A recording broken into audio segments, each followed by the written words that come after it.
Grace isn't just given to you, it's the signal you stop blocking. You've been taught Ephesians 2:8 is about salvation, and it is. But it's also the most overlooked wealth instruction in Scripture. For by grace you have been saved through faith, and that not of yourselves. It is the gift of God. Read it again, not earned, not strived for, not bought, received. And if grace works that way for eternal salvation, why would it suddenly shift into hustle mode when it comes to your rent, your business, your next dollar? It doesn't. You've been trying to earn what was always meant to be received. And that's the trap. The exhausting, soul-draining trap that keeps you running faster while getting nowhere. You wake up tired. You go to bed anxious. You check your account and feel that knot in your stomach, because no matter how much you do, it never feels like enough. That's not abundance, that's survival. And survival was never the plan. There's a quantum principle most churches skip. The observer collapses the wave. In quantum mechanics, particles exist in a state of pure possibility until observation locks them into form.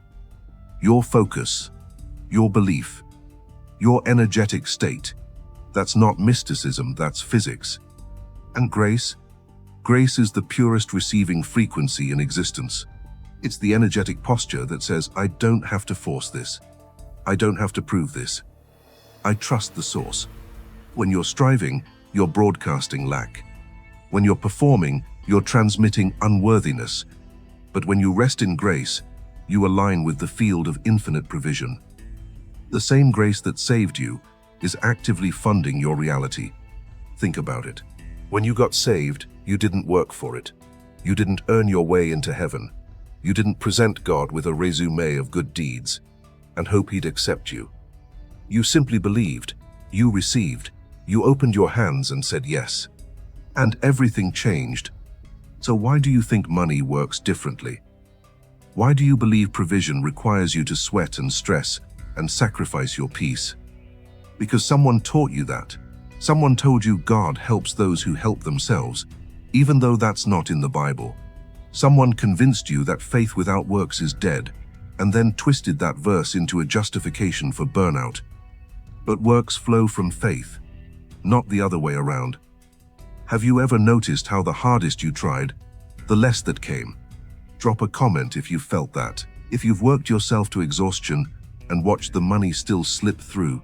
If you've done everything right on paper and still felt like you're behind. You're not alone in this. Striving isn't noble. It's expensive. Energetically, emotionally, financially. Paul didn't say work really hard and maybe God will help. He said it's not of yourselves. Not your effort, not your resume, not your overnight strategy, not your connections or your cleverness or your 10-step plan. It's a gift. And gifts aren't grabbed, they're opened. You've been standing at the door of abundance, fists clenched, jaw tight, trying to shoulder your way in. What if you just knocked? What if you just believed it was already given? The Amplified Bible says it even clearer.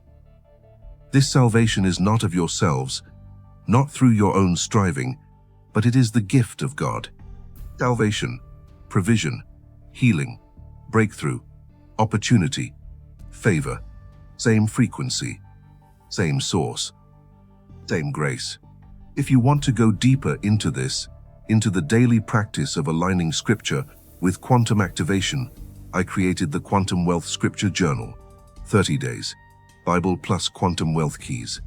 Scripture, reflection, and real money moves in one place. Links in the description and pinned in the first comment. Faith isn't clenching harder. It's letting go into trust. Faith is the hand that receives, not the fist that demands. And here's what most people miss. Faith is the instrument designed to carry grace. Grace is the supply. Faith is the pipeline. When you try to hustle your way into wealth, you're using the wrong tool. You're trying to receive a quantum gift with a 3-dimensional strategy. It won't fit. It's like trying to download a file with no Wi-Fi. You can click 1,000 times. You can restart your computer. You can get frustrated and blame the universe. But until you connect to the signal, nothing's coming through. Grace is the signal, faith is the connection, and striving is the interference. Deuteronomy 18 says God gives you the power to produce wealth, not the obligation to produce it through anxiety. The power. And power flows, striving blocks. Power multiplies, striving depletes. Power attracts, striving repels. So the question isn't how hard should I work, it's am I receiving what's already been released? If this is landing in your spirit, tap the like, not as a button, as a yes, as a confirmation that something inside you is aligning with this truth right now. Quantum physics tells us when your thought, emotion, and action are aligned, the field responds almost instantly.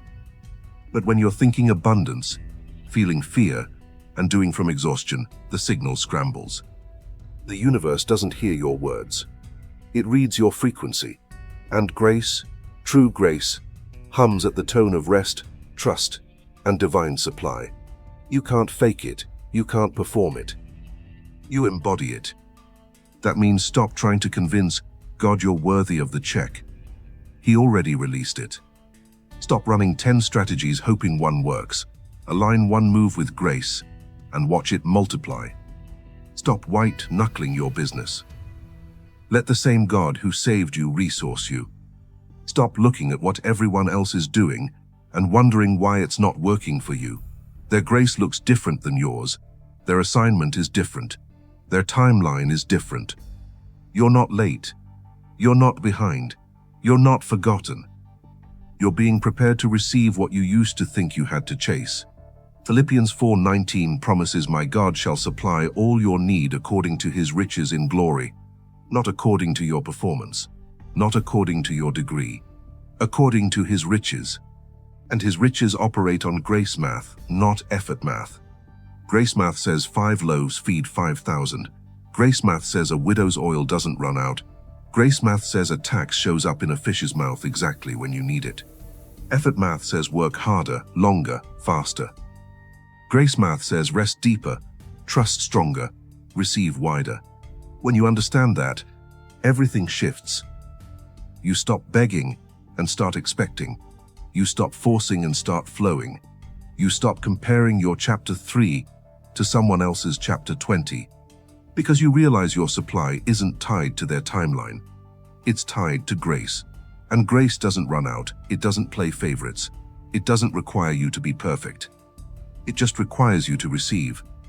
If you're ready to stop chasing and start receiving, if you're done with the exhaustion and open to the ease, then subscribe. This isn't just another channel.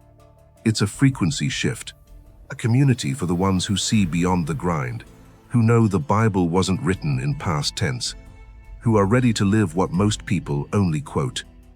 And if you'd like to support this work and go even deeper, consider joining as a member. You'll get early access to every video, and you become part of keeping this message alive. It's a sacred exchange, and I'm deeply grateful for every soul that says yes. Here's the truth they don't preach. The wealth you're killing yourself to earn is already assigned to you. Grace didn't stop at the cross. It flows into your bank account, your creativity, your ideas, your next door. But you have to stop interrupting the flow with fear, control, and comparison. Fear says, what if it doesn't come? Grace says it's already here. Control says I have to manage every detail. Grace says I orchestrate what you can't see. Comparison says they have what I need. Grace says I have enough for everyone. Ephesians 2:8 isn't theology. It's activation. You were saved by grace through faith. You are funded by grace through faith. Same equation. So what would it look like if you treated your finances the way you treat your salvation?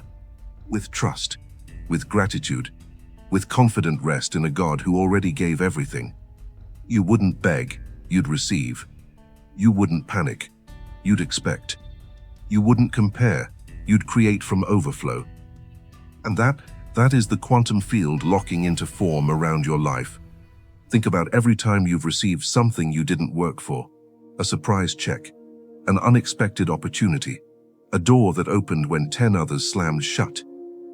That wasn't luck. That was grace in motion. And it didn't show up because you earned it. It showed up because you were aligned with the frequency of receiving.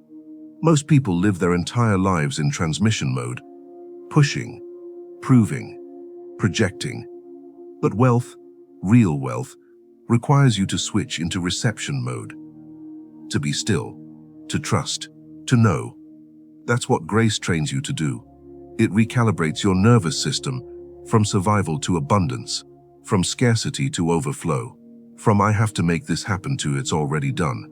2 Corinthians 9:8 says, God is able to make all grace abound toward you, that you, always having all sufficiency in all things, may have an abundance for every good work. All grace, all sufficiency, all things. That's not conditional. That's not based on your credit score or your last quarter's revenue. That's the nature of grace. It abounds. It multiplies. It doesn't wait for you to be ready.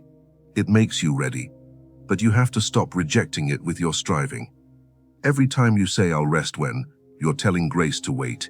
Every time you say I'm not enough yet, you're blocking the very thing that makes you sufficient. Grace isn't a reward for hard work.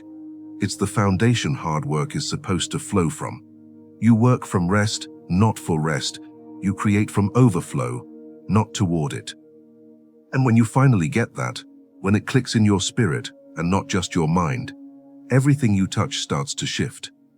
The ideas come easier. The doors open faster. The money moves smoother. Not because you're doing more. Because you're resisting less. Not because you figured out the formula.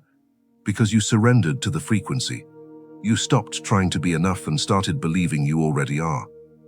And that belief, that unshakable inner knowing, is what collapses the quantum wave of infinite possibility into the material reality of your next blessing. You know someone right now who's exhausted. Someone grinding with nothing to show. Someone who believes in God but still feels broke in spirit. Someone who thinks abundance is for everyone but them. Send them this. Not to fix them, to remind them that grace is still active, that faith is still the key, and that the same verse that saved their soul can shift their entire reality. This message isn't just for you, it's for the ones still trying to earn what was already given. Share it like you'd share water in a desert, because some people are dying of thirst 2 feet from the well, not because it's empty, but because no one told them grace is how you drink.